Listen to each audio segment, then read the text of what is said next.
Well, I'm Adria. I moved to Canada about 2 years ago. I'm originally from Bangladesh, and I moved in grade 12 of high school, and I joined CanU right afterwards in October, and I moved 2 months before October, I'm pretty sure. So I've been with CanU since then for about 2 years. Right now, my current position is I'm a staff at CanU. My role is Community Impact and Engagement Assistant. But beforehand, when I first joined, I used to be a CanU participant as a grade 12 student. And then I volunteered over the summer after I graduated high school and a little bit into fall. And then I decided to take a gap year. So after that, I thought, okay, in my gap year, I'd love to work with someone I really love working with and volunteering with, and I had the pleasure and the opportunity, great opportunity to have a position at CanU, and I'm very grateful for that.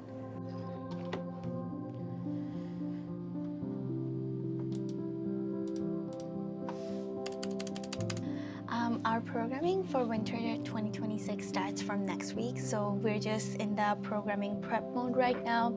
I'm sending some emails to our schools to remind them about programming and just figuring out some last minute details to make sure that everything goes smoothly when the time comes. The best way to describe my role, I have a little bit of a role in everything in CanU. So sometimes I do a little bit of social media, sometimes I'll do newsletters, sometimes I just supervise their experiences, sometimes I'm with the kids helping them do the experiences. So it's really diverse, and I really love that about it because I'm just exploring my options and figuring out my interests, but at the same time I'm enjoying my time too. So there's a little bit of backstory about how I moved to Canada. So I was born and brought up for most of my life in Bangladesh. And at about age 15, I moved to Australia. And I lived there just for a year. And then after that, I moved here. And I was 16, going into 17. And yeah, I joined grade 12 in Fort Richmond Collegiate.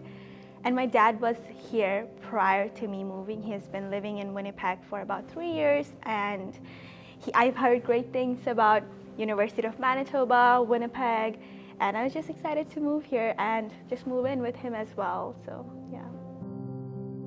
I came here in 2022 as an international student. So I started my Canadian life as a PhD student in economics at the University of Manitoba.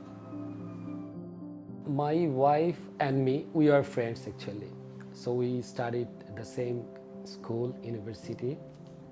After that, we got married in 2005. So we are having the best life, a loving daughter, beautiful wife, who is my friend.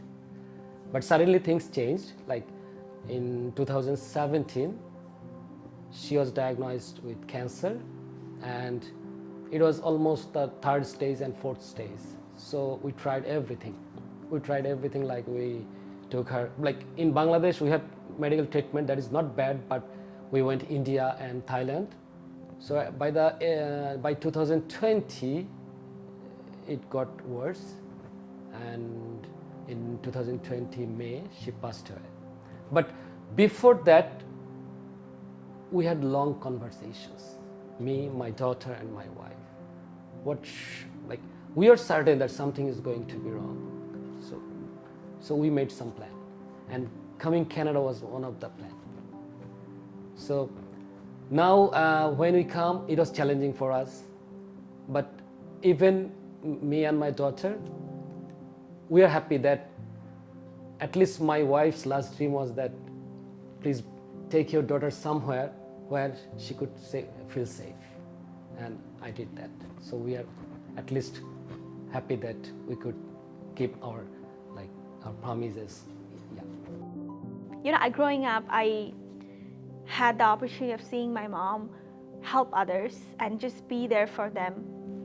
No like not thinking about what she's getting in return, just being there for people who needs help or needs some extra opportunities, or just helping people for no reason at all.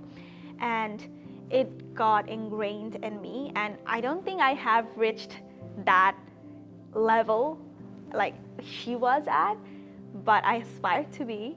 And yeah, my mom, she was a very friendly person. She was always smiling. She was like, I feel like she was the most extroverted, friendly people I've seen in my whole life. And I've learned a lot about it, but at the same time, I've also seen her through different stages in her life. And yes, I was a kid at that time, very young child, but now that I have grown up a little bit and it's been a few years, I look back at it and I have really a lot of fond memories with her. And yeah, I'm really grateful for that. I feel like I have the chance to make a difference. Doesn't matter how big of a difference it is, or doesn't matter how small of a difference it is.